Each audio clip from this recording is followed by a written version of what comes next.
kematian Dadang, Tarmudi sangatlah sedih, banyak diam dan sering melamun. Tono pun demikian. Dan setelah beberapa hari semenjak kematian Dadang, Tarmudi dan Tono pun jadi malas berjualan.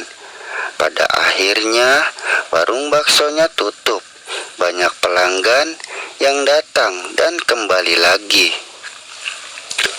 Di waktu malam sebelum Tarmudi tidur, Tono mendekati bapaknya yang sedang melamun.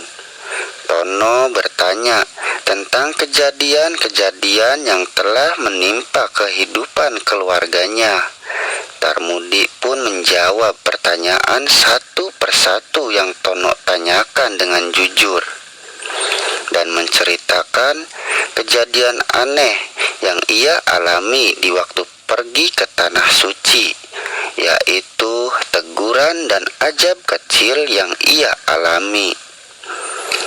Tarmudi sudah benar-benar tobat setelah kejadian aneh yang menimpanya di waktu pergi haji yang kedua itu. Dan setelah mereka bercerita, lalu mereka pun tidur. Tono tidak tidur di kamarnya, melainkan tidur di kamar bapaknya. Karena Tono merasa takut setelah mengetahui dari cerita bapaknya itu. Di dalam tidurnya Tarmudi bermimpi bertemu orang yang tidak jelas dan memberitahu agar mereka meninggalkan rumah dan usaha jualan baksonya itu. Tarmudi pun terbangun seketika di malam itu. Tarmudi melamun dan memikirkan mimpinya itu dan tidak tidur sampai pagi. Lalu di waktu pagi, Tarmudi mengajak Tono untuk mencari orang pintar. Ia akan bertanya tentang mimpi itu. Mereka pun datang ke rumah ulama dan menceritakan semuanya dari awal sampai akhir tentang kehidupannya itu. Ulama itu pun menyuruh demikian seperti mimpinya itu. Dan setelah itu Tarmudi ingin menjual rumah dan semuanya. Tapi sayang, tidak ada satu pembeli pun yang mau membelinya. Tarmudi pun meninggalkan semuanya itu.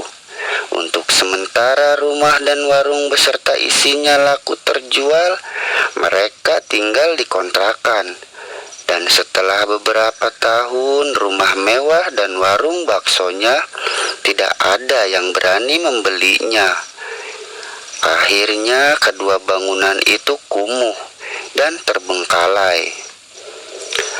Mereka pun bangkrut. Lalu Tono pergi ke kota untuk merantau dan meninggalkan Tarmudi sendirian. Tono tidak pernah kembali ke kampung, entah di mana ia tinggal.